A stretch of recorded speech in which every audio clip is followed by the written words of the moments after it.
UP में इस वक्त योगी के साथ राइफल शब्द की बहुत ज्यादा चर्चा हो रही है और इसके 3 अलग अलग कनेक्शन हैं।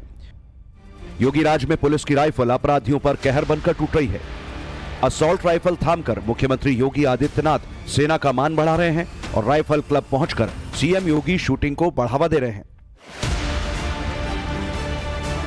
बरेली में योगी आदित्यनाथ पहुंचे तो विकसित भारत संकल्प यात्रा में हिस्सा लिया और फिर वो सौगात बरेली को दी जिसका जिक्र अब यूपी ही नहीं इंटरनेशनल लेवल पर भी होने वाला है।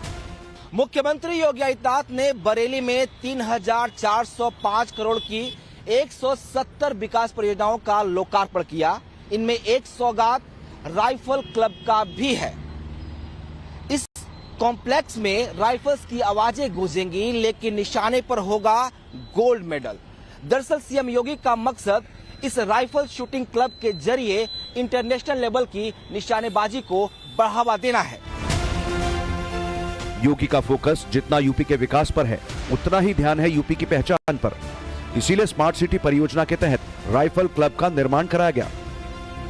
इसमें अब 10 मीटर, 25 मीटर और 50 मीटर की शूटिंग रेंज होगी जो पूरी तरह से इंडोर होगा। इस राइफल क्लब में एक साथ 100 से ज्यादा खिलाड़ी प्रैक्टिस कर सकेंगे और फिर उनके पास यूपी का अभिनव बिंद्रा बनने का चांस होगा। यहाँ चेहरा देखकर की रोशनाई नहीं की जाती।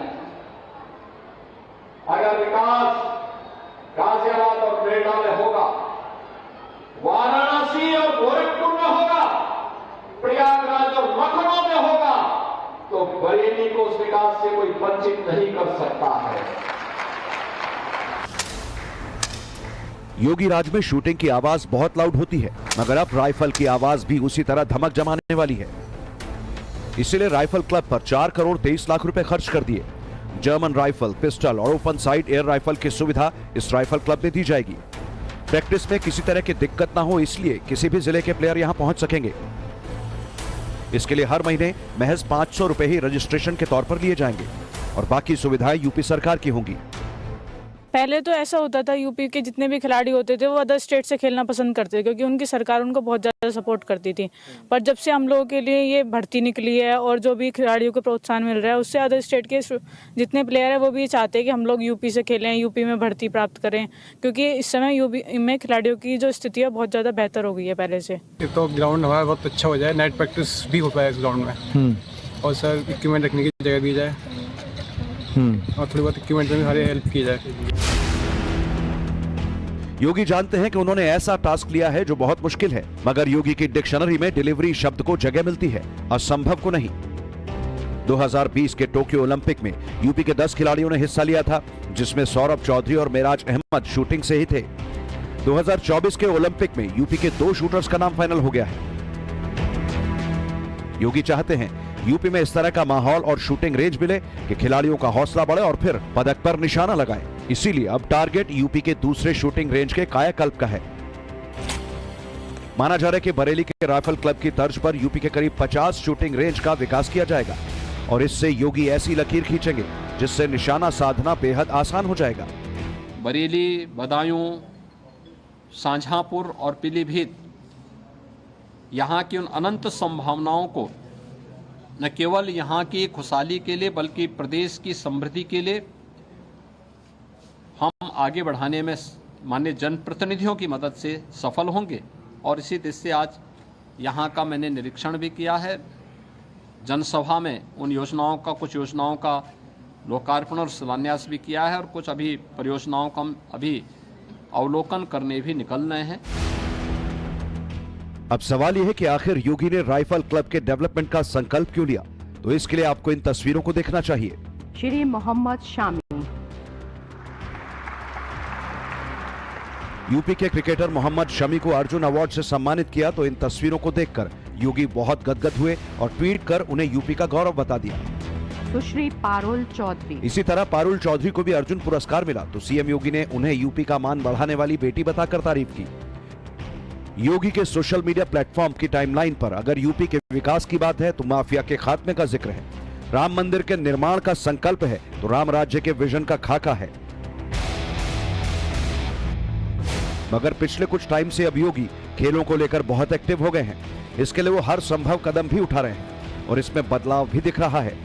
हालांकि पुरानी सरकारों के उदासीन रवैये की वजह से इस सिस्टम को दुरुस्त करने में कई बाधाओं का सामना भी करना पड़ रहा है, लेकिन योगी का विजन क्लियर है। जिस तरह उन्होंने असॉल्ट राइफल उठाकर निशाना लगाने की ओर कदम बढ़ाया, उसमें अब वो फ्रंट फुट पर ही खेलेंगे। आज उत्तर प्रदेश आपने देखा होगा, सत्तर के पहले का उत्तर प्रदेश भी आपके सामने था। इस बरेली में महीनों में कर्फ्यू रखता था। एक बार यहाँ कर्फ्यू के दौरान जब यहाँ के कार्यकर्ताओं ने मुझे कहा, मैं सांसद था, और मुझे कहा कि यहाँ कर्फ्यू लगा करके हमारा ही प्रताड़ना हो रहा है, तो मैंने भी कार्यक्रम बनाया था, मुझे नहीं आने दिया गया था यहाँ पे। लेकिन भाइयों बहनों, पिछले 7 वर्ष के अंदर मैंने तो नहीं देखा कि यहाँ अब बरेली में कोई कर्फ्यू लगाता हो। कर्फ्यू लगाने वालों के घरों में ही कर्फ्यू बच जाए। यूपी में 2017 से पहले एक रवायत थी, कोई भी काम खास इलाके में ही किया जाता था और फिर उसके जरिए वोट बटोरने की पॉलिसी होती थी। मगर योगी के आते ही ये सब कुछ बदल गया। अब यूपी के हर हिस्से का विकास हो रहा है और महज चुनाव के दायरे तक ही इसे नहीं बांधा जा सकता। अगर अयोध्या का कायाकल्प किया जा रहा है तो मथुरा वृंदावन को भी डेवलप किया जा रहा है। आजमगढ़, मेरठ और अलीगढ़ ऐसे शहर हैं जहां 2031 तक इनर रिंग रोड तैयार करनी है। झांसी को वर्ल्ड क्लास बनाने के लिए 20 प्रस्तावों को मंजूरी दे दी गई है। गाजियाबाद पर भी सीएम योगी का उतना ही फोकस है। अब योगी को फैसला लेना है कि गाजियाबाद का नाम बदलकर गजप्रस्थ, दूधेश्वर नगरी या फिर हरनंदी नगर रखा जाना है, क्योंकि गाजियाबाद नगर निगम के 100 में से 95 पार्षदों ने नाम बदलने का प्रस्ताव सरकार को भेज दिया है।